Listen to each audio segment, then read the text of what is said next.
வந்து சாரோடது பார்க்ல ஐயப்பன் கோயில் பக்கத்துல பார்க்ல வந்து பேசிட்டு இருந்தவங்க அப்படியே செல்ல மிஸ் பண்ணிட்டு போயிட்டாங்க. நான் அதை எடுத்து வச்சிருந்தேன். சரி இப்போ எப்படி இருந்தாலும் செல்ல மிஸ் பண்ணவங்க கண்டிப்பா வாங்குறதுக்கு வருவாங்க, அப்பா அவங்க கிட்ட கொடுத்துடலான்ட்டு. சார் வந்து எங்க ஒர்க் பண்றேன்னு சொன்னீங்க? ஓஎஃப்டி. அதான் இருக்காப்ல அவர். சார் வந்து எப்படியோ ஒன்று நைட்டுக்குள்ள செல்ல வாங்கி நான் காலையிலேயே வெளியில வேணா போலாம் அப்படிங்களா? ஸோ அவங்க கிட்ட வந்து இந்த செல்லை வந்து நம்ம ஒப்படைக்கிறோம்.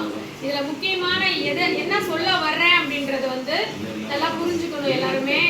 ஒரு பொருள் வந்து நம்மளோடதா இருந்தா மட்டும்தான் நம்ம அதை யூஸ் பண்ணணும். அடுத்தவங்களோட பொருளை எக்காரணத்துக்கு கொண்டு நம்ம யூஸ் பண்ணக்கூடாது.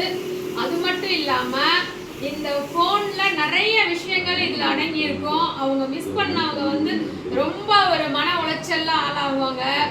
அது இல்லாம பயங்கர முக்கியமான விஷயங்கள்ல கூட இந்த போன் நிறைய இருக்கும். ஸோ அதனால எக்காரணத்தை கொண்டு செல்லு யாராவது விட்டுட்டு போயிட்டாலோ இல்ல மிஸ் பண்ணிட்டாலோ தயவு செய்து செல்லை எடுத்து அவங்க கிட்ட அந்த செல்லு யார் விட்டுட்டு போனாங்களோ அவங்க கிட்ட ஒப்படைக்கணும். நம்ம மற்ற யார்கிட்ட கொடுத்தாலும் அவங்க மிஸ்யூஸ் பண்றதுக்கு வாய்ப்பு இருக்கு. அவரோட லக்கு செல்லு வந்து எங்க கைக்கு கிடைக்கும். நம்ம வந்து அவர்கிட்ட இந்த செல்லை ஒப்படைக்கிறோம்.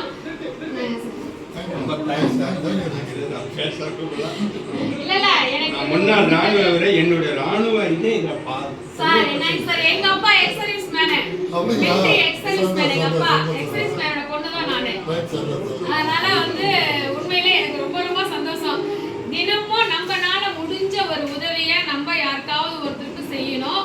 இன்னைக்கு பாத்தீங்க அப்படின்னா இந்த செல் மூலியமா நான் ஒருத்தருக்கு உதவி பண்ணிருக்கேன்றதுல ரொம்ப ரொம்ப நான் சந்தோஷமா இருக்கேன். முக்கியமான ஒண்ணு என்னன்னா செல்ல தயவு செய்து வந்து லாக்கிங் சிஸ்டம் போடாம வச்சிருந்தாங்க நல்லது.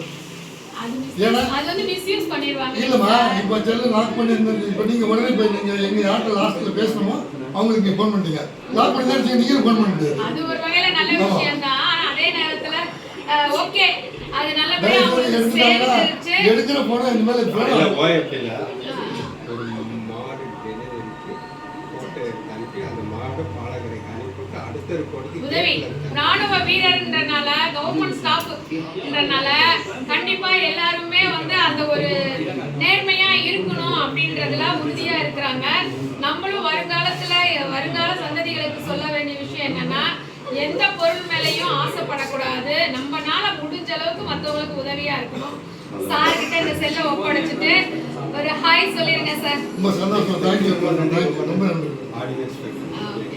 ஓகே நம்ம